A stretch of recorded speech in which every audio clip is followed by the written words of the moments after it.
नमस्कार, स्वागत है आपका। मैं हूं आपके साथ प्रियंका। आप देख रहे हैं हमारा खास कार्यक्रम हेल्थ कॉन्फ्रेंस, जिसमें हम बात करेंगे सेहत की, बात होगी कोरोना से बचाव की और बात होगी कोरोना महामारी से निपटने की।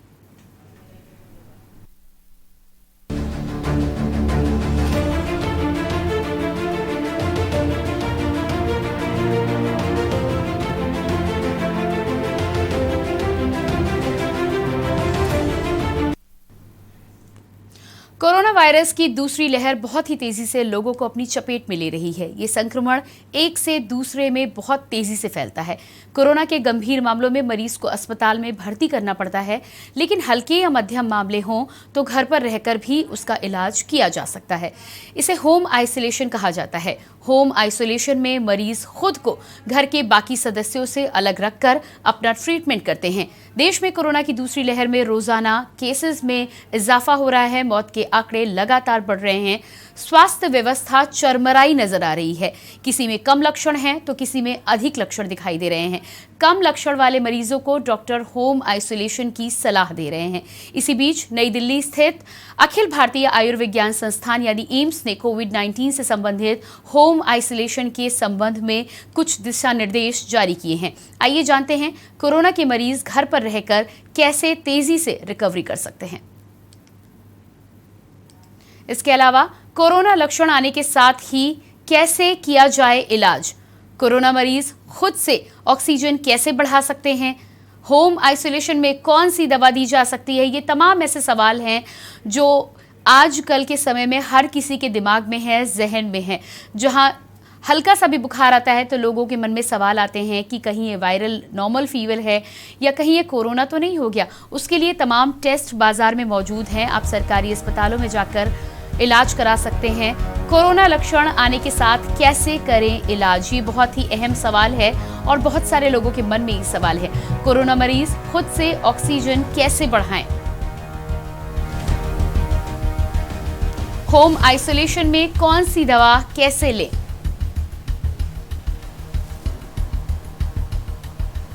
अचानक ऑक्सीजन लेवल गिरे तो क्या करें,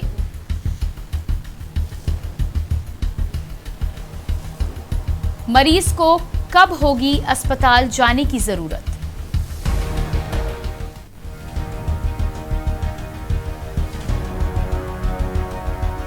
और कोरोना को लेकर ये तमाम सवाल हैं जिनको लेकर आज हम चर्चा करने वाले हैं। अपने दर्शकों के तमाम ऐसे सवाल,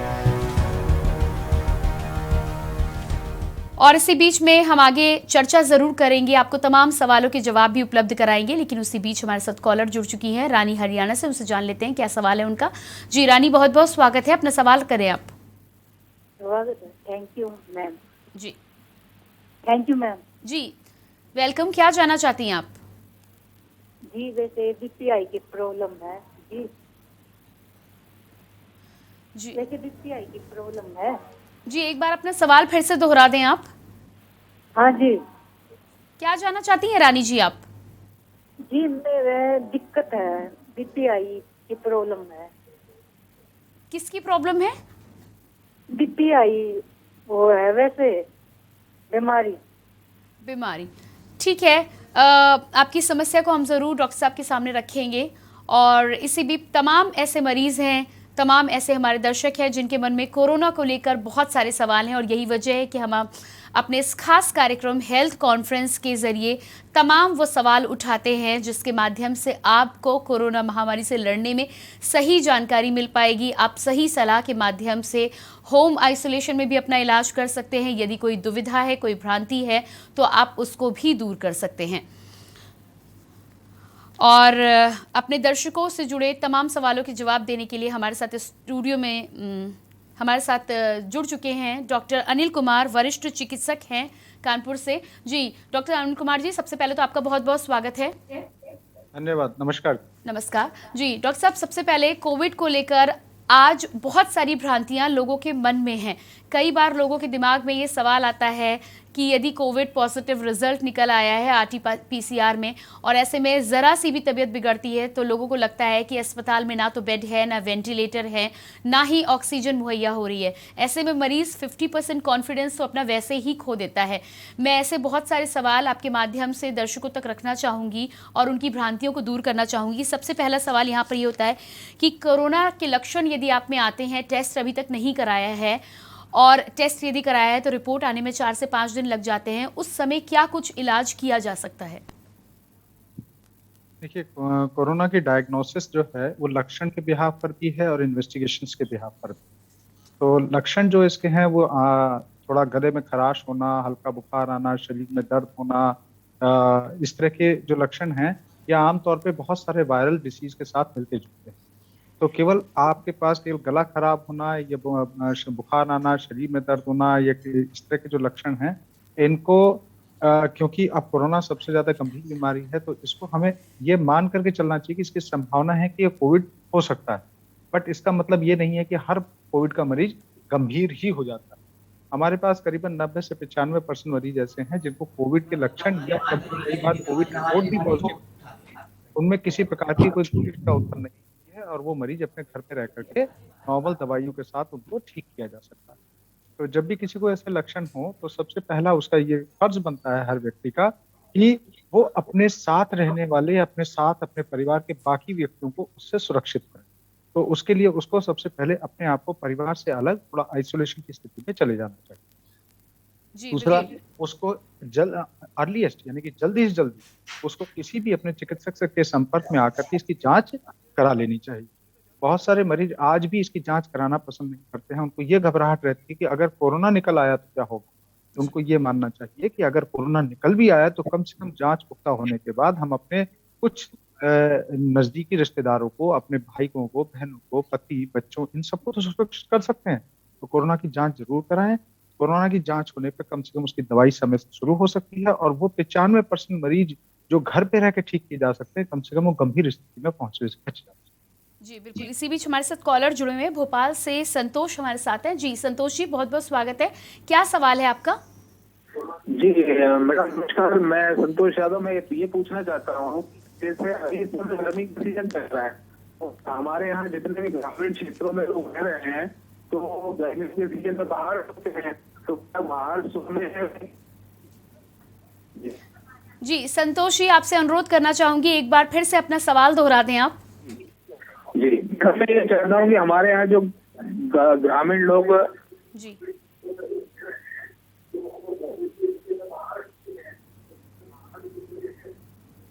तो वहाँ पर बाहर सोने में और ठंडा पानी।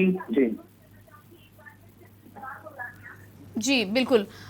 संतोष जी का सवाल था यहाँ पर।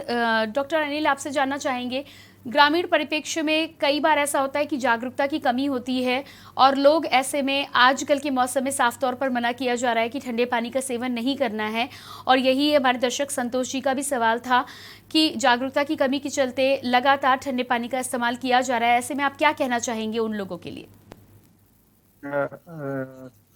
मेरा ये इनके लिए, सभी के लिए एक ये सलाह है कि आप सादा पानी, जो नॉर्मल सादा पानी आता है उसका इस्तेमाल करें, या अगर कर सकते हैं, प्रयास कर सकते हैं तो हल्का गुनगुने पानी का इसमें इस्तेमाल कर सकते हैं। ऑल्दो मैं ये नहीं कहता हूँ कि ये पूर्ण रूप से आपको सुरक्षा प्रदान करता है, बट एटलीस्ट हमारे दिमाग पे कई बार ठंडे पानी की वजह से जो गले में खराश आता है, खराश पैदा हो सकती है, उस स्थिति में ये भ्रांति पैदा हो सकती है कहीं इस तरह का इन्फेक्शन तो नहीं हो गया, तो आप उस स्थिति से बच सकते हैं। दूसरा, इस बीमारी से होने वाले गले में खराश या जो भी हल्का गले में दर्द या भारीपन रहता है, गर्म पानी से उसमें राहत मिलती है। तो दोनों ही स्थिति में ये बेहतर है। एक तो आपके दिमाग में कोई भ्रांति पैदा नहीं होगी कि मेरे को पानी की वजह से हुआ या कोई इन्फेक्शन रेट हुआ है, उससे आप इस स्थिति से क्लियर हो सकते हैं। दूसरा, अगर थोड़ा बहुत गले में खराश पैदा होती भी है तो गर्म पानी से उसमें राहत मिलती है। तो ज्यादातर लोगों को यही सलाह दी जाती है कि आप नॉर्मल टेम्परेचर का पानी पिएं या थोड़ा गुनगुना करके पानी पिएं, ठंडे पानी को यूज अवॉइड। जी, बिल्कुल। इसी बीच में डॉक्टर नीरज कुमार भी हमारे साथ जुड़ चुके हैं, कार्डियोलॉजिस्ट हैं। जी सर, सबसे पहले आपका बहुत बहुत स्वागत है हमारे खास कार्यक्रम में। और उसके बाद सबसे पहले सवाल की यहाँ पर बात यदि की जाए तो कोरोना को लेकर जो आजकल तमाम सवाल हैं लोगों के मन में, ऐसे में सबसे बड़ा सवाल ये है कि जिस तरह से आसपास में ऑक्सीजन मुहैया नहीं हो पा रही है, लोग ये जानना चाहते हैं या पेशेंट्स ये जानना चाहते हैं कि ऑक्सीजन लेवल को बॉडी में कैसे बढ़ाया जा सकता है। जी ऑक्सीजन लेवल, जी ऑक्सीजन लेवल को बढ़ाने के लिए हमको कुछ एक्सरसाइज करनी है। अगर आप कोरोना से पीड़ित हैं तो भी करिए, और अगर पीड़ित नहीं है तो भी अपने लंग्स को स्वस्थ रखने के लिए ये एक्सरसाइज आप घर में जहाँ भी हैं वहीं पे कर सकते हैं। इसमें डीप ब्रीदिंग एक्सरसाइज, मतलब कि हमको गहरा सांस लेके खींचना है और रोक लेना है, सबसे ज़रूरी तो ये है। उसके बाद हम रोज़ कम से कम दिन में, जो स्वस्थ लोग हैं वो दिन में 2-3 बार गर्म पानी की भाप लें। मार्केट में मेडिसाइजर अवेलेबल है, आप मेडिसाइजर लेके उसमें इंस्पिरेशन एक्सप्रेशन एक्सरसाइज होती है, यानी कि सांस खींचने वाली और सांस छोड़ने वाली एक्सरसाइज, वो आप कर सकते हैं। उसके अलावा घर में अगर आप कोई व्यायाम या योगा करते हैं तो वो कंटिन्यू रखिए, और अगर नहीं करते हैं तो उसको शुरू कर दीजिए।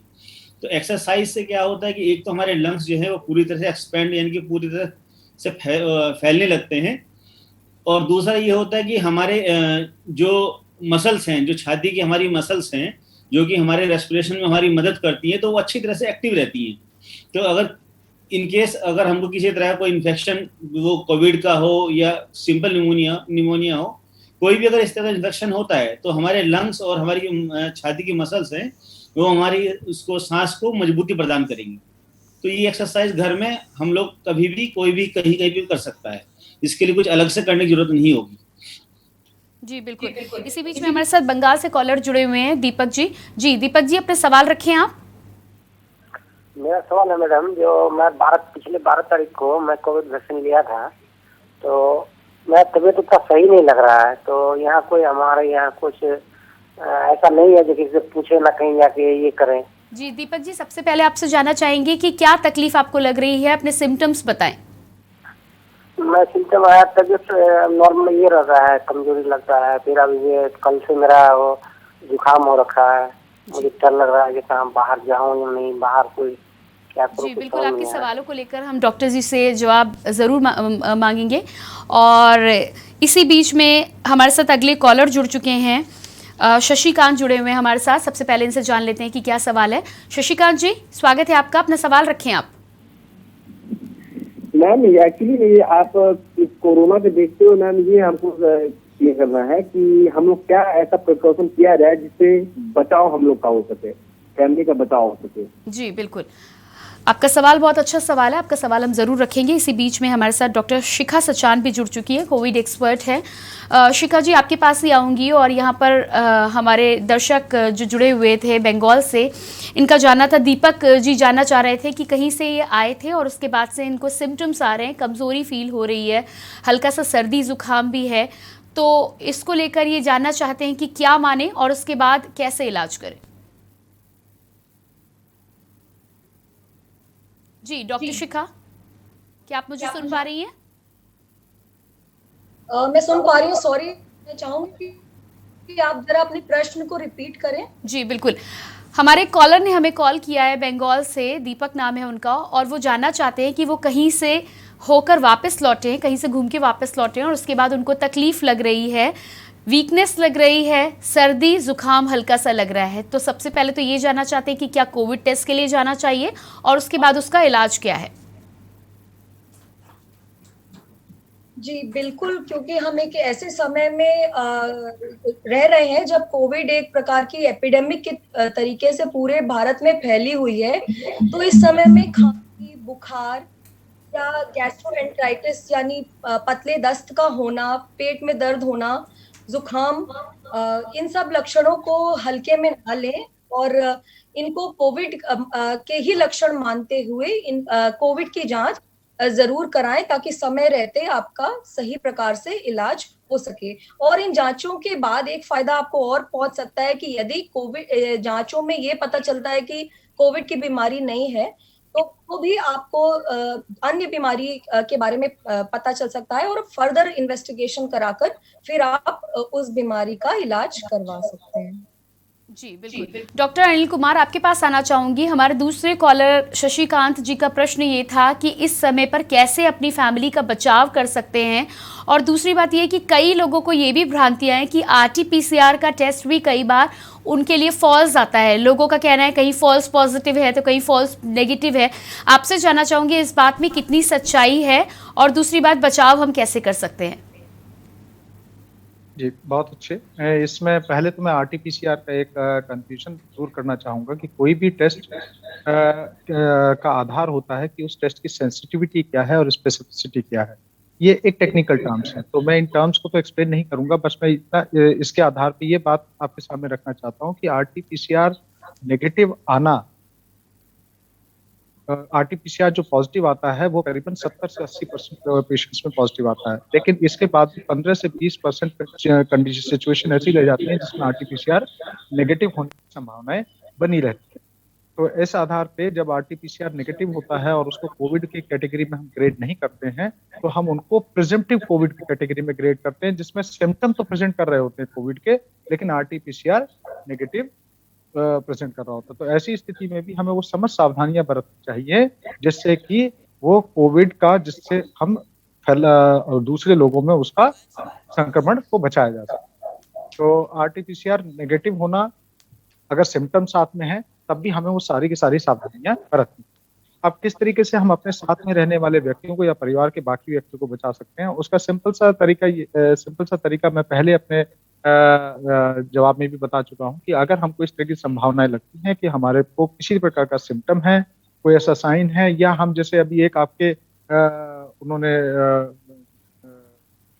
व्यक्ति ने एक सवाल पूछा था से, कहीं बाहर से आया था जिसमें उनके संभावना ये लग रही है कि मैं कोविड संक्रमित क्षेत्र से लौटा हूँ, तो ऐसी स्थिति में उसको ये मान करके कि मैं कोविड संक्रमित हो सकता हूँ, तो उसको अपने आप को बाकी लोगों से अलग रखना होता है, जिसको आइसोलेशन कहते हैं। साथ ही साथ उनको हैंड सैनिटाइजेशन की आदत डालनी चाहिए कि हाथ को हमेशा समय समय के साथ धोते रहें, और एक मास्क पहनने की आदत चाहिए। जो भी संक्रमण है वो संक्रमण हमारे संक्रमित हाथों से, हमारी संक्रमित वस्तुओं से जो टच करी हुई है, या हमारे किसी भी तरह के हमारे छींक आना या खांसी आना जिससे ड्रॉपलेट्स हमारे किसी भी वस्तु पे पड़े जो संक्रमित हो सकती है, उसी से फैलता है। साथ ही जो साथ के बाकी व्यक्ति हैं उनको भी इस बात की सावधानी रखनी चाहिए कि अगर कोई ऐसी वस्तु है या कोई ऐसी व्यक्ति के पास है जिसमें संक्रमण की संभावना है जिससे फैल सकती हैं, तो स्वयं मास्क का इस्तेमाल करें और हाथों को अपने साथ साथ समय समय पर साफ करते रहें, और कोशिश करें कि घर में रहें और सुरक्षित रहें। बाहर जाने पे ये संभावनाएं बढ़ सकती हैं क्योंकि आपको ये जानकारी नहीं है कि कौन व्यक्ति इस टाइम संक्रमित है।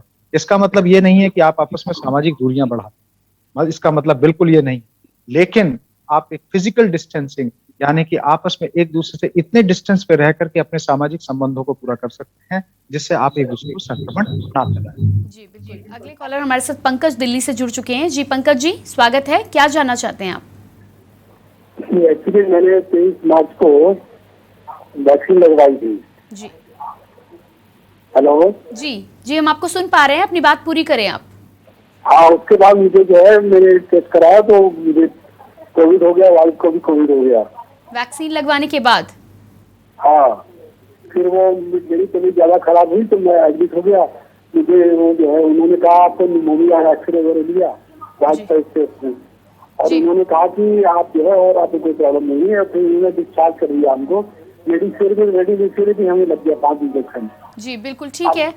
जी, आपका सवाल हम डॉक्टर साहब से जान लेते हैं। जी डॉक्टर शिखा सचान, यहाँ पर हमारे जो कॉलर हैं पंकज जी दिल्ली से, इनका कहना है कि इन्होंने वैक्सीन लगवाई थी और वैक्सीन लगवाने के बाद ये कोविड पॉजिटिव इनका रिजल्ट आया है, साथ ही साथ इनकी वाइफ भी संक्रमित हुई हैं, तो ऐसे में अब इन्हें क्या करना चाहिए? देखिए, वैक्सीन लगाने के पश्चात कोविड का संक्रमण होना कोई ऐसी बात नहीं है कि अगर आपने वैक्सीन करवाई है, पूरी डोजेस लगाई है, तो आपको कोविड का संक्रमण नहीं होगा। हाँ, ये जरूर है कि यदि आपने 2 डोजेस ऑफ कोविड वैक्सीन लगाई है और आपकी एक निश्चित समय बीत चुका है, लगभग 2 हफ्ते का, तो अब आपके शरीर में इतनी एंटीबॉडीज या फिर मैं कहूं कि रोग से लड़ने की इतनी ताकत आ जाती है कि यदि आपको कोविड का संक्रमण होता भी है तो आपको इस बीमारी के मामूली लक्षण होंगे और जानलेवा लक्षण होने की संभावना बहुत कम है।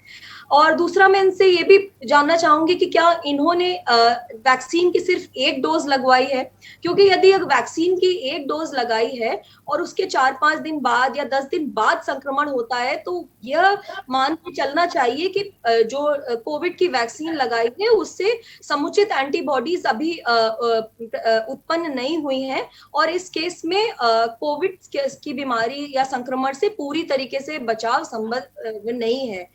लेकिन हाँ, यदि आपने 2 डोजेस पूरी लगाई हुई हैं कोविड की वैक्सीन की और लगभग 2 से 3 हफ्ते बीत चुके हैं तो ये चांसेस ज्यादा है कि आपको कोविड का यदि संक्रमण है भी तो वो ज्यादा गंभीर संक्रमण नहीं होगा, लेकिन फिर भी आप पूरी सावधानी बरतें और पूरा अपने लक्षणों की मॉनिटरिंग करते रहें, क्योंकि कोविड बहुत हालांकि कम परसेंटेज केसेस में, लेकिन फिर भी ऐसी कोई गारंटी 100% नहीं है कि आपने कोविड की पूरी वैक्सीन की डोज ली हुई है फिर भी आपको संक्रमण ना हो। तो इन बातों का हमेशा ध्यान रखें और जरूर कोविड की पूरी जांच कराएं। साथ ही यदि आपको कोविड का संक्रमण हुआ है और वैक्सीन की वजह से आपको लक्षण ज्यादा नहीं है और बचे हुए हैं आप, किंतु फिर भी आप में ये काबिलियत है कि आप किसी दूसरे को ये संक्रमण दे सकते हैं, तो इसलिए ऐसी दशा में भी पूरी एहतियात बरतें और खुद को आइसोलेट करके जरूर रखें ताकि जो लोग वैक्सीनेटेड नहीं हैं वो संक्रमण से बच सके। जी बिल्कुल, आगे बढ़ेंगे और गोरखपुर से आकाश हमारे साथ अगले कॉलर जुड़े हुए हैं। जी आकाश जी, क्या जानना चाहते हैं आप? एक्चुअली में मैम थोड़ा मुझे तो अभी मैं हरियाणा गया था रिलेशन में 2 दिन पहले जी। अभी आज आया हूँ और थोड़ा सा ऐसा लग रहा है कि सांस लेने में हल्का फुल्का दिक्कत महसूस हो रहा है, तो यही थोड़ा प्रॉब्लम है, तो मैंने एक बार सोचा आपसे डिस्कस कर लूं। जी बिल्कुल, डॉक्टर नीरज कुमार, आकाश हमारे साथ जुड़े हुए थे और आकाश का ये कहना है कि अपने रिलेशन में इन्होंने ट्रैवल किया था, हरियाणा गए हुए थे और उसके बाद जब से लौट के आए हैं सांस लेने में दिक्कत हो रही है, क्या सलाह देना चाहेंगे आप? इसको कोविड सस्पेक्ट की श्रेणी में रखते हुए सबसे पहले तो ये अपना जांच कराएं, कोविड RT-PCR करा लें। आसपास गोरखपुर में है तो गोरखपुर में आराम से हो जाएगा। दूसरा, चेस्ट एक्सरे अगर हो जाता है तो चेस्ट एक्सरे जरूर करा लें। ये 2 जांचें अपना करा लें और किसी भी 2 फिजिशियंस को वहाँ पर दिखाएं। हो सकता है कि ट्रैवल की वजह से सिंपल इन्फेक्शन हो, लेकिन कोविड की संभावना को नकारा नहीं जा सकता है, क्योंकि यात्रा की है उन्होंने, जब से की है तब से सांस फूल रही है। तो बुखार का आना या ना आना, लेकिन सांस का फूलना अपने आप में भी एक लक्षण माना जाता है कि आपको कोविड हो सकता है। तो आप उसको मद्देनजर रखते हुए अपना RT-PCR जरूर करा लें और साथ में एक एक्सरे भी करवाएं। जी बिल्कुल, अगली कॉलर हमारे साथ संगीता जी दिल्ली से जुड़ी हुई है। जी संगीता जी, स्वागत है आपका। हाँ जी, थैंक यू जी। जी, अपना सवाल रखें आप। मेरा सवाल ये है कि एक तो मैं 61 ईयर्स की लेडी हूँ जी और मेरे को एक्यूट ब्रोंकियल अस्थमा है जी और मैं डेली सीरोफ्लो 250 लेती हूँ और समटाइम्स डिओलिन लेती हूँ दिन में। और दूसरी प्रॉब्लम ये है कि मेरे को थायराइड है, जो ऑटोइम्यून थायराइड है, जिसमें मेरा थोड़ा सा वाइटल ग्रेड 1 है। जी तो इसमें मैं वैक्सीन ले सकती हूँ? जी बिल्कुल, जान लेते हैं। डॉक्टर अनिल कुमार, यहाँ पर संगीता जी दिल्ली से हैं, इनका कहना है कि एस्थमिक भी हैं, साथ ही साथ थायराइड भी है, तो क्या उसके बाद ये वैक्सीन का डोज लगवा सकती हैं? देखिए, इस बीमारी में जो वैक्सीन है यहाँ पर है, वैक्सीन के कुछ एनाफाइलेक्टिक रिएक्शंस को हम मद्देनजर रखते हैं। तो ज़्यादातर बीमारियों में हम इस वैक्सीन का उपयोग कर सकते हैं, बट इनकी स्थिति में क्योंकि एलर्जिक ब्रोंकाइटिस या अस्थमा की प्रॉब्लम है, तो बस थोड़ा सा इनको मॉनिटरिंग और सावधानी की आवश्यकता पड़ेगी। और ज़्यादातर केसेस में जब भी वैक्सीन लगाई जाती है तो पेशेंट्स को हमेशा सलाह दी जाती है कि आप वैक्सीन लगवाने के आधा घंटे से लेकर के 45 मिनट तक अस्पताल में वहीं पे रुकें, जिससे किसी भी प्रकार की आपको ऐसी परेशानी हो तो उसका तुरंत वहाँ पे उसका इंटरवेंशन किया जा सके। जी बिल्कुल, आगे बढ़ेंगे। अगले कॉलर हमारे शाहजहांपुर से अवधेश जुड़े हुए हैं। जी अवधेश जी। जी, अपना सवाल रखें आप। पूछिए साहब। मैंने पहला डोज लगवा लिया है। जी जी, पहला डोज आपने लगवा लिया है, उसके बाद आप क्या जानना चाहते हैं? अब मैं जानता उंगली में थोड़ी झंझनाहट रहती है उंगलियों में। जी एक बार फिर से दोहराएं, क्या परेशानी है आपको डोज लगवाने के बाद? परेशानी कुछ नहीं रहती है, कुछ उंगली में झंझनाहट रहती है, कमजोरी ऐसी लगती रहती जी है। बिल्कुल ठीक है, आपका सवाल हम डॉक्टर साहब के सामने रखते हैं। जी डॉक्टर शिखा सचान, यहाँ पर अवधेश जी कॉलर हैं और इनका कहना है कि कोविड की पहली डोज लगाने के बाद इनको उंगलियों में झंझनाहट सी महसूस होती है। सबसे पहले तो मैं इनसे क्योंकि मेरे पास पूरी जानकारी नहीं है, यदि इन्होंने अभी 1 या 2 दिन पहले वैक्सीन लगाई है तो कुछ हाथ में दर्द होना, थोड़ी हाथ में कमजोरी महसूस होना, जहां पर वैक्सीन लगी है वहां पर उस जगह का सूज जाना और कुछ दर्द रहना, ये कॉमन सिम्टम है। लेकिन अगर ये झंझनाहट जो ये बता रहे हैं अगर लंबे समय तक बनी रहती है तो इसके लिए इनको एक हॉस्पिटल में जाकर किसी भी न्यूरोलॉजिस्ट को या किसी भी फिजिशियन को दिखाना चाहिए और उनको कंसल्ट करना चाहिए। आमतौर पर ये झंझनाहट, चूंकि हम जब वैक्सीन लगाते हैं तो उस एरिया में सूजन हो सकती है और उस सूजन की वजह से कोई छोटी नस में दबाव या खिंचाव हो सकता है, उसकी वजह से ये वैक्सीन की वजह से ये झंझनाहट हो सकती है, जो कि समय के साथ धीरे खत्म हो जाती है। लेकिन अगर ये झंझनाहट कुछ दिनों तक परमानेंट बनी रहती है तो इन्हें अवश्य किसी डॉक्टर को, अपने एरिया के किसी भी डॉक्टर को जाकर उनसे परामर्श करनी चाहिए। लेकिन निश्चिंत रहे कि ये कोविड, एक हाथ में झंझनाहट होना ये कोविड का लक्षण नहीं है। जी बिल्कुल, आगे बढ़ेंगे और अगले कॉलर सुनील जी कानपुर से हमारे साथ जुड़े हुए हैं। जी सुनील जी बहुत बहुत स्वागत, अपना सवाल करें आप। हाँ जी, डॉक्टर साहब से मेरा सवाल है कि मेरी बेटी की उम्र 22 साल है जी। और 1 महीने पहले उसको अल्सर की प्रॉब्लम आ गई थी, फिर ट्रीटमेंट के बाद ठीक हो गया। अब उसको वैक्सीन में मुझको लगवानी चाहिए या नहीं लगवानी चाहिए? जी बिल्कुल जान लेते हैं। डॉक्टर नीरज कुमार कॉलर हमारे हैं और वो जानना चाहते हैं कि उनकी 22 साल की बेटी है, अल्सर की प्रॉब्लम हुई थी थोड़े दिनों पहले, उसका इलाज हो चुका है, अब क्या वो वैक्सीन लगवाना चाहे तो उसके लिए आगे जा सकते हैं? अगर कोई उनको अभी कोई करंट में कोई प्रॉब्लम नहीं हो रही है, वो स्टेबल है, उनको कोई दर्द या इस तरह कोई शिकायत नहीं है, तो निश्चित रूप से बेहिचक जाके वैक्सीन लगवाएं। जी बिल्कुल। डॉक्टर शिखा और साथ ही साथ डॉक्टर अनिल और डॉक्टर नीरज, आप सभी से रिक्वेस्ट करेंगे कि आप हमारे साथ बने रहिएगा। और यहाँ पर अपने तमाम दर्शकों को मैं बताना चाहूँगी कि कोविड को लेकर आपके जो भी सवाल है, होम आइसोलेशन को लेकर आपके जो भी सवाल है, वो सवाल आप हम तक रख सकते हैं, अपनी जिज्ञासाओं को दूर कर सकते हैं। इसको लेकर हम लगातार डॉक्टर्स से चर्चा भी कर रहे हैं, एक्सपर्ट से चर्चा कर रहे हैं। इस चर्चा को हम ज़रूर जारी रखेंगे, लेकिन उससे पहले रुकेंगे एक छोटे से ब्रेक के लिए।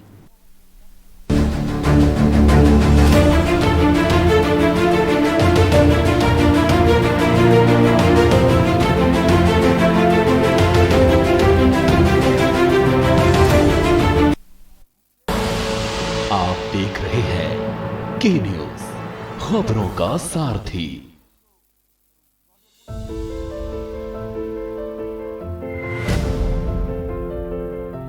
जब तक आवश्यक न हो घर से न निकले। हाई रिस्क कैटेगरी से जुड़े हुए लोग जैसे 10 साल से कम उम्र के बच्चे, 60 साल से अधिक उम्र के बुजुर्ग, गर्भवती महिलाएं, 1 से अधिक बीमारियों से ग्रस्त व्यक्ति व कमजोर इम्यूनिटी वाले लोग घर से बाहर न निकलें। बगैर मास्क के घर से बाहर बिल्कुल ना निकलें। अनावश्यक भीड़ भाड़ वाली जगह पर न जाएं। व्यापारी गण मास्क एवं ग्लव्स का इस्तेमाल जरूर करें। कार्यालयों में कर्मचारियों को शिफ्ट में बुलाएं। एक बार में आधे से अधिक कर्मचारियों को न बुलाया जाए। फील्ड में तैनात अधिकारी एवं कर्मचारी मास्क एवं ग्लव्स जरूर पहने।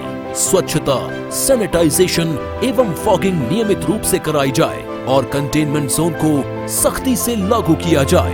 रात्रि कर्फ्यू का पालन करें। कोरोना की लड़ाई में शामिल योद्धाओं का सहयोग एवं सम्मान करें। कोरोना की लड़ाई के लिए आवश्यक जीवन रक्षक दवाओं एवं ऑक्सीजन इत्यादि का अनावश्यक भंडारण न करें। अफवाहों से बचें। 18 वर्ष से अधिक आयु के नागरिक 1 मई 2021 से निशुल्क टीकाकरण करा सकेंगे। आइए टीकाकरण के इस महाअभियान में हम सभी अपना योगदान दें। 28 अप्रैल 2021 से पंजीकरण शुरू। घबराने की नहीं है बात, सरकार खड़ी है साथ।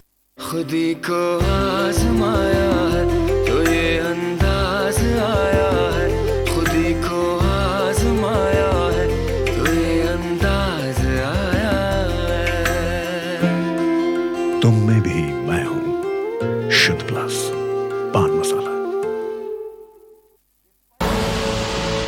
देख रहे हैं के न्यूज, खबरों का सारथी।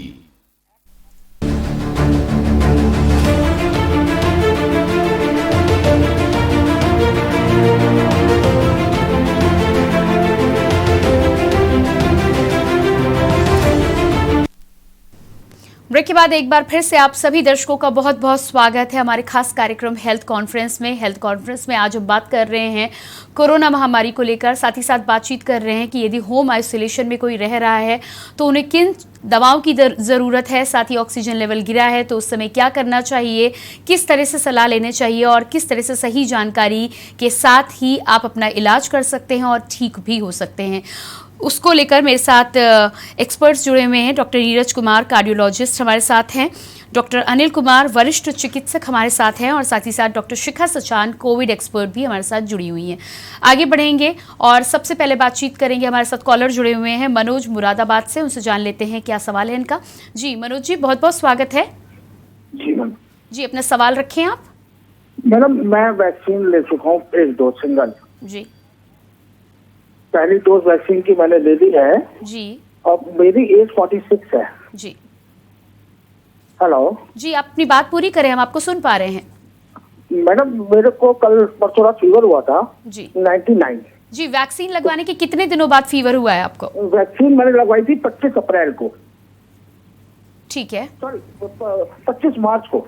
25 मार्च को, यानी कि करीब 1 महीने बाद आपको फीवर के सिम्टम्स हैं। हल्का था, मेरे को 99 का फीवर हुआ मैम। जी उसके बाद मैंने क्रोसिन ली और साथ में टैक्सामिथासोन ली, डॉक्सीसाइक्लिन ली। जी जी बिल्कुल, जी बिल्कुल, हमारे साथ डॉक्टर साहब मौजूद हैं, जान लेते हैं। डॉक्टर अनिल कुमार, यहाँ पर हमारे साथ जो दर्शक हैं, इन्होंने करीब 1 महीने पहले 25 अप्रैल को वैक्सीनेशन करवाया था, 46 साल की उम्र है और 1 महीने बाद लगभग आज 29 अप्रैल को इनको फीवर के सिम्टम्स आ रहे हैं। ऐसे में क्रोसिन ली है और क्या कुछ आप सलाह देंगे इनको बचाव करने के लिए? पहले तो मैं इनसे जानना चाहूंगा कि जो वैक्सीन इन्होंने लगवाया है 25 मार्च को, वो सेकंड डोज था या फर्स्ट डोज था? जी फर्स्ट डोज था।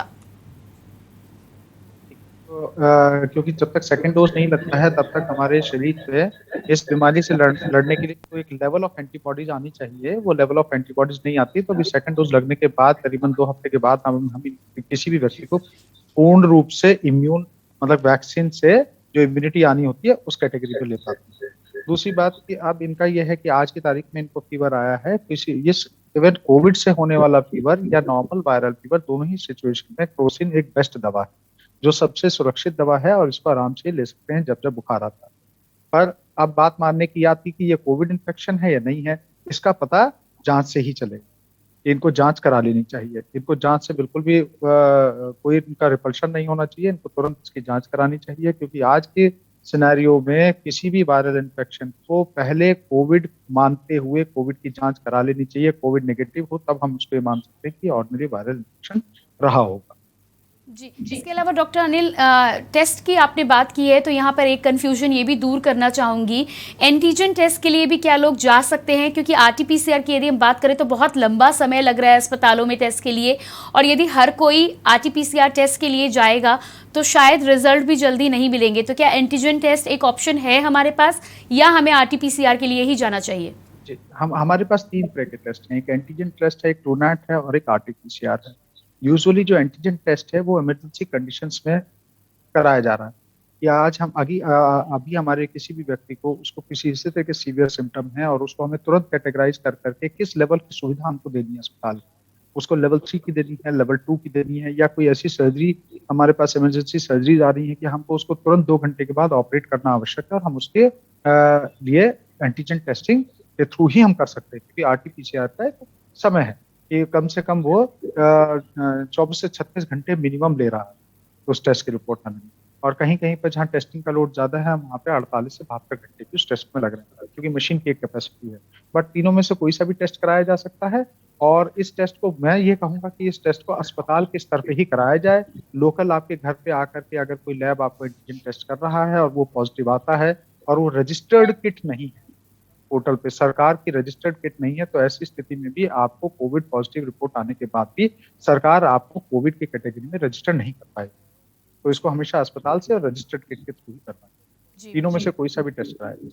जी बिल्कुल। डॉक्टर शिखा सचान, आपके पास यहाँ पर आना चाहूँगी। कोविड एक्सपर्ट हैं आप, तमाम पेशेंट्स को आप देख रही हैं। मरीज़ जब भी कोविड पॉजिटिव रिपोर्ट जैसे ही आती है पैनिक कर जाता है, और ऐसे में सबसे पहले यदि कोई भी स्थिति बिगड़ती है तो मरीज़ को लगता है कि अस्पताल की ओर रुख करना चाहिए। मैं आपसे जानना चाहूँगी कि व्यक्ति को किस समय अस्पताल जाने की ज़रूरत होती है यदि पेशेंट कोविड पॉजिटिव है तो? देखिए, मरीज की कोविड की जांच का पॉजिटिव आना ही का मतलब ये नहीं है कि मरीज को तुरंत घबराते हुए हॉस्पिटल में एडमिट होने की आवश्यकता है, ऐसा बिल्कुल भी नहीं है। कोविड पॉजिटिव आने का मतलब ये है कि आपको कोविड का संक्रमण है। ज्यादातर मामलों में ये संक्रमण एसिम्प्टोमेटिक होता है। एसिम्प्टोमेटिक मतलब बीमारी के कोई सिम्टम्स या लक्षण मरीज में नहीं होते। ऐसी दशा में बिल्कुल भी आपको हॉस्पिटल में एडमिशन की जरूरत नहीं है, लेकिन आपको खुद को आइसोलेट रखने की जरूरत है ताकि घर के अन्य सदस्यों को या आपकी कम्युनिटी में अन्य व्यक्तियों को, खासकर जिनकी की इम्यूनिटी कम है, जो बूढ़े हैं या बच्चे हैं, इनको ये इन्फेक्शन ना लगे। इसके अलावा यदि आपको इस बीमारी के कुछ लक्षण जैसे कि बुखार होना, जुकाम लगना, खांसी का आना और छाती में थोड़ा जकड़न महसूस करना, या फिर अब जो नया कुछ सिम्टम्स आए हैं जैसे कि नाक का बहना या गैस्ट्रोएंटराइटिस यानी कि पतले दस्त होना, जो कि पहले हमारी कोविड की वेव में नहीं थे, और अब ये गीली खांसी का होना और कंजंक्टिवाइटिस यानी आंखों में लाली छा जाना और दस्त लगना और नाक का बहना, ये कोविड के कुछ नए लक्षण हैं। अगर ये सारे लक्षण आपको हों तो आपको ये समझना चाहिए कि आपको घर में रेस्ट करने की आवश्यकता है, अपने सिम्टम्स की मॉनिटरिंग करने की आवश्यकता है। और यदि बुखार आ रहा है तो जैसे डॉक्टर अनिल ने बताया कि सबसे अच्छी दवा क्रोसिन है, जिसका आप लगातार सेवन करते रहें, दिन में 3 से 4 बार। घर में रेस्ट लें और ज्यादा से ज्यादा समय यानी कि लगभग मैं कहूंगी कि 24 घंटे में यदि 12 से 14 घंटे उल्टे लेट सकते हैं, यानी पेट के बल कंफर्टेबल पोजीशन बनाकर लेटे, तो ये आपकी सेहत के लिए बहुत अच्छी बात होगी। और लेकिन हाँ, यदि इसके बाद आपको कुछ ऐसे लक्षण होने लगे जिसमें आपको लगे कि आपको हॉस्पिटल का रुख करने की आवश्यकता है, जैसे कि सांस लेने में दिक्कत होने लगना या सांस बहुत तेज तेज होने लगना और इतनी ज्यादा कमजोरी महसूस होना कि अपने सिंपल दैनिक कार्य भी मरीज ना कर सके, जैसे कि ब्रश करना या टॉयलेट जाना। इसके अलावा यदि आपको दस्त लगे हैं और दस्त लगने की वजह से इतना निर्जलीकरण हो जाए यानी डिहाइड्रेशन हो जाए और पल्स बहुत तेज भागने लगे, इसके साथ ही कुछ लोग, ज्यादातर लोग अब अवेयर हो गए हैं और अपने घर में पल्स ऑक्सीमीटर यानी एक यंत्र होता है जो हमारे शरीर में ऑक्सीजन की जांच करता है। यदि उसमें ऑक्सीजन की मात्रा 95 या 94% से कम हो और उल्टे पेट के बल लेटने के आधे घंटे बाद भी यदि ये मात्रा इंप्रूव ना करे, तो फिर आपको अपने डॉक्टर से जरूर परामर्श करना चाहिए और उनसे ये सलाह लेनी चाहिए कि क्या हॉस्पिटल में एडमिट होने की आवश्यकता है या नहीं। लेकिन हर प्रकार के संक्रमण में तुरंत घबरा जाएं और हॉस्पिटल पे लगातार फोन करें और मन में इतनी घबराहट हो जाए कि एक पैनिक क्रिएट हो जाए, ऐसा जरूरी है, क्योंकि ज्यादातर केसेस में ये लक्षण मामूली होते हैं। सिर्फ ही लोगों को हॉस्पिटल में एडमिशन की आवश्यकता होती है। डॉक्टर के साथ कॉलर जुड़े हुए हैं। कॉलर हमारे साथ लाला राम राजस्थान से जुड़े हुए हैं। जी लाला राम जी, अपना सवाल रखें आप। मेरा सवाल ये है, मैंने पहला डोज कोविशील्ड का लगा दिया है जी, और दूसरा डोज में कोवैक्सीन का लगाना सकता हूँ क्या? जी बिल्कुल, जान लेते हैं यहाँ पर। डॉक्टर अनिल कुमार, आपसे यहाँ पर जानना चाहूँगी, हमारे जो दर्शक हैं लाला राम राजस्थान से, उनका जानना ये है कि पहली डोज उन्होंने कोविशील्ड की लगवाई है, तो क्या दूसरी डोज यदि कोवैक्सीन की अवेलेबल हो तो वो लगवा सकते हैं या नहीं? नहीं, ये रिकमेंडेड नहीं।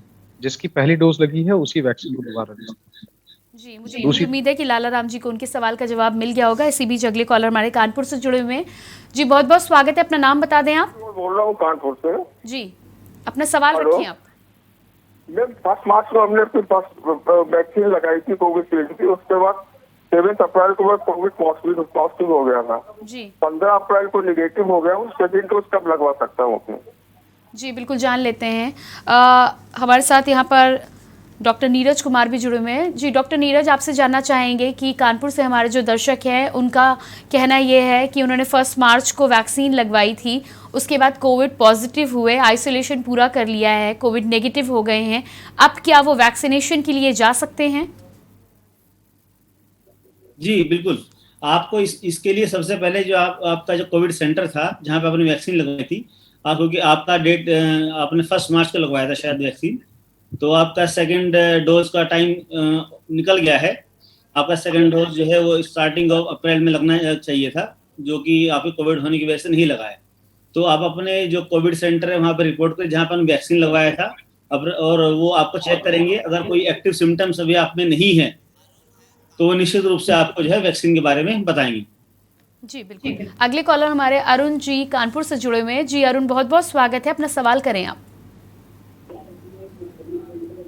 अरुण, क्या आप मुझे सुन पा रहे हैं? जी अपना सवाल करें आप। हमारा सवाल है मैडम कि हमारे गले में हमें दिक्कत रहती है। अभी 1 महीने से दिक्कत हो गई है, जैसे गले में घुटकते हैं तो हमें दिक्कत होती है, जैसे कुछ हमारे फंसा है कंठ में। जी, इसके अलावा क्या और भी कोई समस्या है आपको? और ये समस्या है कि हमें वैक्सीन लगवानी है। 62 साल की एज हो गई हमारी। हमें शुगर भी है, आज शुगर नापी थी 229 शुगर निकली है, तो हम वैक्सीन लगवाएं क्या? क्या बुखार भी आ रहा है आपको? सबसे नहीं आया, 3-4 दिन होली में आया था बुखार। बुखार नहीं आ रहा है? जी बिल्कुल। पैरों में मैडम थोड़ा सा कमजोरी महसूस होती है बस, और ये दिक्कत है। जी डॉक्टर शिखा सचान, हमारे साथ जो कॉलर जुड़ी हुई है उनकी समस्या ये है कि 62 साल इनकी एज है, साथ ही साथ गले में खराश लग रही है, कमज़ोरी लग रही है, तो ये जानना चाहती हैं कि कैसे आगे, डायबिटिक भी हैं, 220 इन्होंने बताई अपनी डायबिटीज़, क्या इन्हें वैक्सीनेशन के लिए जाना चाहिए और क्या ये जो 2 लक्षण है ये कोविड के हो सकते हैं? जी बिल्कुल, जो कि मैंने अभी अपने पिछले सवाल में बताया कि कोविड एक ऐसी बीमारी है जिसके भिन्न भिन्न तरीके के लक्षण हो सकते हैं, और गले में दर्द होना, छाती में जकड़न होना, बुखार होना, अत्यधिक कमजोरी या सुस्ती होना, ये भी कोविड के लक्षण हो सकते हैं। ये कुछ कम सीरियस किस्म के लक्षण हैं, लेकिन ये अपने सिम्टम्स की मॉनिटरिंग करते रहें ताकि, और अगर बुखार हो रहा है तो पैरासिटामोल नामक दवा का सेवन करते रहें जिससे कि बुखार इनका टूट जाए, और समुचित रेस्ट करें, घर पे काम नहीं करें, और अपने सिम्टम्स की मॉनिटरिंग करते रहें। और चूंकि इन्हें कुछ ऐसे लक्षण मिल रहे हैं जो कोविड के लक्षणों से मिलते जुलते हैं, तो इस समय वैक्सीन लगाने का ये सही समय नहीं है। जब भी कोविड के लक्षण खत्म हो जाएं, लगभग उसके 4 हफ्ते तक वेट करें और उसके बाद ही कोविड वैक्सीन के पहले टीकाकरण के लिए ये संपर्क करें जहां भी इन्हें टीका लगवाना है। जी हमारे साथ प्रेरणा है लखीमपुर से। प्रेरणा जी, बहुत बहुत स्वागत है। प्रेरणा जी, क्या आप मुझे सुन पा रही हैं? जी जी, मैं ये पूछना चाह रही कि यहाँ पर आसपास जी, सबसे पहले आपसे रिक्वेस्ट करूंगी टीवी वॉल्यूम को आप डाउन करें और उसके बाद अपना सवाल रखें। हाँ हाँ जी, अब बताइए क्या जानना चाहती हैं आप? 2-3 दिन बाद लोग खत्म हो रहे हैं, क्या वैक्सीन का कोई साइड इफेक्ट है? जी बिल्कुल जान लेते हैं। डॉक्टर अनिल कुमार यहाँ पर प्रेरणा है लखीमपुर से, ये जानना चाहती हैं कि क्या वैक्सीन के कोई साइड इफेक्ट्स भी हैं? हाँ जी, वैक्सीन के साइड इफेक्ट किसी भी दवा को देने पे उस पर रिएक्शंस के एक कॉमन साइड इफेक्ट हो सकता है, जिसके लिए हम सावधानी के तौर पे हर वैक्सीनेटेड पेशेंट को कम से कम 45 मिनट तक हॉस्पिटल प्रीमाइसिस में रुके रहने के लिए कहते हैं। दूसरा, इसके लोकल इफेक्ट्स हो सकते हैं, जैसे कंधे में दर्द आना, कोई सूजन आना छोटा सा, और तीसरा, वैक्सीन लगने के बाद कुछ पेशेंट्स को 1 से 2 दिन तक थोड़ा हल्का बुखार आता है, शरीर में दर्द रहता है, इस तरह की दिक्कतें उनको आ सकती है। लेकिन इसमें कोई घबराने वाली बात नहीं है। ये यूजुअली हम बच्चों में भी देखते हैं, बच्चों में भी बहुत सारी वैक्सीन लगती है जिसमें वैक्सीन लगने के बाद बच्चों को बुखार आता है 1 से 2 दिन तक। उसी प्रकार ये भी वैक्सीन है जिसके बाद लगने के बाद 1 या 2 दिन तक शरीर में दर्द हल्की कमजोरी या बुखार आ सकता है, जिसके लिए पैरासिटामोल लेते रहें, ये अपने आप रिएक्शन ये सारे सिम्टम चले जाते हैं। जी बिल्कुल, आगे बढ़ेंगे। अगले कॉलर एनके बेदी जी हमारे साथ जुड़े हुए हैं। जी एनके बेदी जी, बहुत बहुत स्वागत है आपका। अच्छा, थैंक यू। जी, क्या जानना चाहते हैं आप? मैडम, मेरा बेटा है 42 ईयर्स का। ठीक है जी। और सिंस ही 42 तो उसको वैक्सीनेशन तो अभी हुआ नहीं जी। उनको 5 दिन से उन्हें फीवर रहता है जी। पहले तो शिवरिंग के साथ था, और शिवरिंग तो नहीं है। जी, आप अपनी बात पूरी करें। जी, हम सुन पा रहे हैं आपको। अब शिवरिंग तो नहीं है, क्योंकि हमने एक डॉक्टर से सलाह लेकर के उनको मेडिसिन दी थी जी।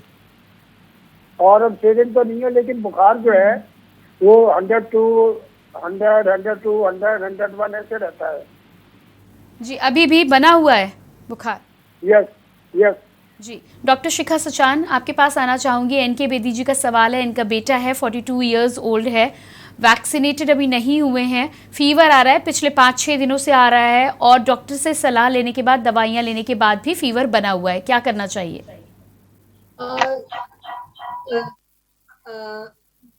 मैं इनसे पूछना चाहूंगी कि सबसे पहले ये डॉक्टर से दोबारा संपर्क करें कि क्या ये जो डोलो नामक दवा है इसका संपूर्ण सेवन और उचित मात्रा में सेवन कर रहे हैं या नहीं कर रहे हैं। यदि उनका बुखार नहीं टूट रहा तो अपने डॉक्टर से संपर्क करें और इस डोज की दवा की डोज की मात्रा को बढ़ाएं।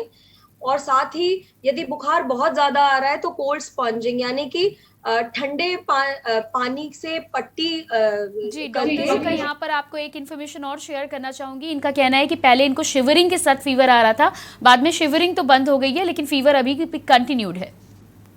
जी, तो ये बुखार का ना टूटना चिंता की बात तो जरूर है, लेकिन घबराए नहीं, अपने डॉक्टर से दोबारा संपर्क करें और पैरासिटामोल की मात्रा की फ्रीक्वेंसी और मात्रा को बढ़वाएं, और साथ में ठंडे पानी की पट्टी करके बुखार को उतारने की कोशिश करें।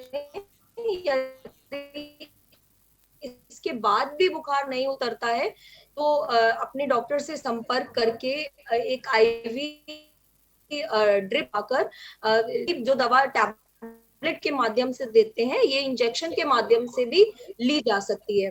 और इसके अलावा पूरा रेस्ट करें, और साथ में जैसे मैंने बोला कि अगर उनके पास घर में पल्स ऑक्सीमीटर यानी कि शरीर में ऑक्सीजन को जांचने वाला यंत्र है तो इसकी मॉनिटरिंग इसके माध्यम से मॉनिटरिंग करते रहें। और इसके साथ ही 24 में से कम 16 घंटे कोशिश करें कि पेट पर इनको लेटना है और अपने डॉक्टर से लगातार संपर्क में रहें। कॉलर हमारे साथ ग्वालियर से आदित्य जुड़े हुए हैं। जी आदित्य जी, स्वागत है आपका, अपना सवाल रखें आप। मैडम, मेरा सवाल ये था कि जैसे मुझे कोविड वैक्सीन के दोनों डोज लगते हैं जी, और कोविड वैक्सीन के दोनों डोज लगे हुए मुझे 45 दिन का टाइम हो चुका है जी। अब क्योंकि मैं फ्रंट लाइन वर्कर हूँ तो मुझे ड्यूटी पे जाना पड़ता है जी। तो मेरे ध्यान में सवाल रहता है कि कहीं से मुझे इन्फेक्शन होने के बाद और फैमिली में आना पड़ता है मुझे शाम को ड्यूटी करने के बाद, तो फैमिली वालों को मुझसे कितना खतरा है? जी बिल्कुल, जान लेते हैं आपका सवाल। Doctor Anil Kumar, frontline worker हैं आदित्य, वैक्सीन के दोनों डोज लग चुके हैं, लेकिन क्योंकि काम के लिए रोज बाहर निकलेंगे तो ये जानना चाहते हैं कि फैमिली वालों का बचाव कैसे कर सकते हैं। देखिए, वैक्सीन, डॉक्टर शिखा ने बहुत ही स्पष्ट शब्दों में बताया था कि वैक्सीन लगने के बाद आपको दोबारा संक्रमण ना हो, ऐसा कुछ निश्चित नहीं। वैक्सीन का फायदा यह है कि दोबारा संक्रमण होने पे आपके पास आपको गंभीर लक्षण से आपका बचाव होता है। इसका मतलब जो भी व्यक्ति फ्रंटलाइन वर्कर है या अपने ड्यूटीज पे डेली ड्यूटीज पे जाता है और मल्टीपल लोगों से उसका मिलना जुलना होता है, तो पहली बात तो उसको वही रखना है कि मैं संक्रमित हो सकता हूं, इसकी संभावनाएं अभी भी हैं। तो उनको उस संक्रमण से बचने के लिए जो भी गाइडलाइंस हैं, जिसमें सोशल डिस्टेंसिंग है, हैंड सैनिटाइजेशन है, प्रॉपर मास्क का पहनना है, आपको प्रॉपर हाथ हैंड वॉश करना है, पहले तो उसको वो बचाव करना है कि वो कहीं से कैरी करके ना लेके आए। दूसरी बात, जब वो घर पे आता है तो घर पे अगर उसका एक्सपोजर ऐसे व्यक्तियों से है जहां पे संक्रमण की संभावनाएं बहुत ज्यादा हैं, जैसे हम हॉस्पिटल वर्कर्स की बात करते हैं, इनके हॉस्पिटल वर्कर्स हैं, इनके संक्रमित होने की संभावनाएं ज्यादा है, या पुलिस वर्कर्स हैं, पुलिसमैन हैं, पुलिस का जो पेशा है, उनका जो डेली उनका जो मिलना होता है वो बहुत से मल्टीपल लोगों से होता है। और बहुत से लोग, जैसे डॉक्टर शिखा ने बोला, 95% लोग तो ऐसे होते हैं जिनके पास कोई सिम्टम ही नहीं होता है। तो उनको ये पता कर पाना कि इनमें से कौन सा कोविड का संक्रमण साथ ये है, कौन सा नहीं ये है, तो ऐसी स्थिति में आपको ये मान करके चलना चाहिए कि मैं संक्रमण अपने साथ कैरी कर सकता हूँ। तो घर पर आकर के आप अपना प्रॉपर हैंड वॉशिंग कर सकते हैं, आप प्रॉपर अपने कपड़े आप चेंज कर सकते हैं, आप कपड़े चेंज करके नहा सकते हैं, आप अपने आप को प्रॉपर क्लीनिंग करके, और कोशिश करिए थोड़ा सा आइसोलेटेड बन के रहें, कि इतना डिस्टेंस रखें कि आप संक्रमण और को ना फैलाएं। और कोई भी सिम्टम आने पे आप तुरंत किसी भी चिकित्सक से तुरंत सलाह लें। जी बिल्कुल। अगले कॉलर हमारे साथ ऋतुराज कानपुर से जुड़े हुए हैं। जी ऋतुराज, स्वागत है आपका। जी ऋतुराज, क्या आप मुझे सुन पा रहे हैं? हाँ, मैं बहुत अच्छे से सुन रहा है आपको। जी, अपना सवाल रखें आप। मैम, हमारा मुख्य सवाल ये है कि जो हमारी छोटी बहन है, तो मैम उसको कोरोना को लक्षण दिख रहे हैं, उसको बुखार है पिछले 2 दिनों से, और उसके सर में भयंकर दर्द है, और ये जो कनपटी माउथ होता है, तो यहाँ माउथ ऑर्गन में उसके दर्द हो रहा है। लेकिन अभी हमने कोविड टेस्ट नहीं कराया मैम, तो हमें क्या करना चाहिए सर दर्द और इसमें मैम ये गाल वगैरह दर्द के लिए? और दूसरी चीज मैम, जो इस समय सरकार वगैरह बता रही है कि आइवरमेक्टिन जो दवा ले लें, तो मैम ये दवा लेना ठीक रहेगा आइवरमेक्टिन? जी, सबसे पहले तो बिना डॉक्टर की सलाह लिए आप कोई दवा ना लें। साथ ही साथ हमारे साथ डॉक्टर नीरज कुमार जुड़े हुए हैं। जी डॉक्टर नीरज, यहाँ पर आपसे जानना चाहूँगी, हमारे दर्शक हैं ऋतुराज, इनकी सिस्टर को 2 दिन से फीवर आ रहा है, कोविड के सिम्टम्स भी नज़र आ रहे हैं, सर में दर्द है, उसके अलावा और भी कुछ शिकायतें हैं। आप क्या सलाह देंगे? क्या कोविड टेस्ट के लिए इन्हें जाना चाहिए? बिल्कुल जाना चाहिए। कोई भी फीवर, हल्के सिम्टम्स जो कि आपके कोरोना के बुखार या कोरोना की बीमारी से अगर मैच कर रहे हैं, तो कोरोना को रोकने के लिए 2 ही चीज़ जरूरी हैं। पहली चीज़ है उसका बचाव, जिसके लिए हम लोग सोशल डिस्टेंसिंग और बाकी सब चीज़ों का पालन करते हैं। और दूसरा, अगर आपके अंदर जरा भी हल्के भी लक्षण अगर आ रहे हैं, तो जितनी जल्दी आप उसकी जाँच करा लेंगे, उतनी जल्दी ही आप उसको बाकी लोगों से में फैलने से रोक सकते हैं। तो निश्चित रूप से आप जितनी जल्दी हो सके, जो भी हमारे जितने भी दर्शक हैं, उस चीज़ को बिल्कुल नोट कर लें कि अगर जो है आपको सिम्टम आ रहा है, बुखार 1 या 2 दिन से ज़्यादा आ रहा है, या और कोई लक्षण, जैसे कि कई बार बताया जा चुका है, कोई भी इस तरह के लक्षण आते हैं, सबसे पहले संभावना कोविड के ध्यान में रखते हुए आप अपने आसपास के किसी भी जांच केंद्र में जाके अपना कोविड का जांच जरूर कराएं। और उसके बाद जो आपके फिजिशियंस हैं, आपके आसपास के डॉक्टर, उनके पास जाइए, वो आपको उचित दवाई देंगे। लेकिन जांच कराने में जरा भी देरी बाकी लोगों में कोविड को फैलाने में बड़ा ही एक उचित माध्यम बन जाता है। जी बिल्कुल। इसके अलावा डॉक्टर नीरज, जिस तरह से यहाँ पर कॉलर का पूछना था कि क्या आइवरमेक्टिन ले सकते हैं, इसको लेकर क्या सलाह देंगे? क्रोसिन के अलावा क्या कोई दवा बिना सलाह के ली जानी चाहिए? कोई भी दवाई, किसी भी तरह की दवाई बिना डॉक्टर की सलाह से नहीं लेनी चाहिए। हालांकि आइवरमेक्टिन एक सेफ ड्रग है और बहुत लंबे समय से इस्तेमाल में की जा रही है, लेकिन फिर भी हम कहेंगे, क्योंकि अकेले आइवरमेक्टिन लेने से आपको कोविड का संक्रमण या उसका बचाव नहीं हो सकता। वो एक पूरा प्रोटोकॉल है, उसमें 7-8 दवाइयां हैं, जो कि अगर आप एक साथ लेंगे तो ही आप इस बुखार से, चाहे वो कोविड का है या बिना कोविड का, आप उसको आराम से लड़ सकते हैं। तो केवल आइवरमेक्टिन खाने से आपका काम नहीं बनेगा। आप अपने आसपास के फिजिशियन, डॉक्टर के पास जाइए, जगह जगह भी चीजें उपलब्ध करा दी गई है सरकार की तरफ से। आप जाएंगे तो आपको उचित सलाह और निर्देश मिल जाएगा वहाँ से। जी बिल्कुल। अगले कॉलर हमारे साथ कानपुर से जुड़े हुए श्रीराम जी, बहुत बहुत स्वागत है। जी शिवांग जी, बहुत बहुत स्वागत है, अपना सवाल रखें आप। हाँ मैडम, मेरा सवाल डॉक्टर शिखा सचान जी से है। जी पहले तो मैं डॉक्टर शिखा सचान जी को बहुत बहुत धन्यवाद करना चाहता हूँ कि वो इस मुश्किल समय में अपना समय निकालकर हमारी प्रॉब्लम्स को सोल्यूशन दे रही हैं। और मेरा सवाल ये है उन डॉक्टर साहब से कि इंजेक्शन पहला डोज लगने के बाद 2 हफ्ते तक फीवर आया है, तो इसके बाद दूसरा डोज लगाना चाहिए या नहीं लगवाना चाहिए? जी बिल्कुल डॉक्टर शिखा, दर्शक हमारे जानना चाहते हैं कि पहला डोज लगाया है, काफ़ी लंबे समय तक फीवर आया है, दूसरे डोज के लिए जाना चाहिए या नहीं? सबसे पहले तो मैं सर आपका शुक्रिया चाहूंगी, क्योंकि आपने थोड़े ही शब्दों में काफी बड़ी बात कही। और मैं ये जो आपने अच्छे शब्द मेरे लिए कहे, ये सिर्फ मेरे लिए नहीं बल्कि सारी ही डॉक्टर कम्युनिटी के लिए है, क्योंकि सारे ही डॉक्टर्स इस समय कोविड की जो जंग चल रही है उसमें फ्रंट लाइन पे रहकर और जितना हमसे बन पड़ रहा है हम समाज के लिए काम कर रहे हैं। दूसरा, जो अभी आपने बात की कि इस समय आपको फीवर आ रहा है, तो ये हो सकता है कि आपको कोविड का संक्रमण हो, इसके बहुत हाई चांसेस हैं। तो अगर यदि आपको कोविड की दूसरी डोज लगने का समय अभी है तो कृपा करके अभी वो डोज ना लगवाएं। जैसा कि मैं ये पहले कई सवालों के जवाब में बता चुकी हूँ कि इस बीमारी के लक्षण या जैसे कि बुखार आना और सांस लेने में दिक्कत होना इत्यादि, ये सारे लक्षण यदि 4 हफ्ते तक ना रहे उसके बाद ही आपको कोविड के वैक्सीनेशन के लिए जाना है। जी बिल्कुल, आगे बढ़ेंगे। और कोमल अगली कॉलर हमारे साथ कन्नौज से जुड़ी हुई हैं। जी कोमल जी। जी गुड इवनिंग मैम, मैं ये पूछना चाहती हूँ कि मेरे फादर हैं बट वो होम आइसोलेट हैं, और कोई नॉर्मल सा ये क्वेश्चन है मेरा वरिष्ठ चिकित्सक से कि ये बताइए, जैसे होम आइसोलेट मेरी पूरी फैमिली है, हम लोग नॉर्मल है, बॉडी टेम्परेचर भी नॉर्मल है, बट इसमें मुंह अगर सूख रहा है तो ऐसा क्या प्रिकॉशंस करें जो मुंह का सूखना एक राहत मिले। जी, आपकी पूरी फैमिली होम आइसोलेट क्यों है? क्या कोविड का आपने टेस्ट कराया है या आप अपने आप से सेल्फ आइसोलेशन में गए?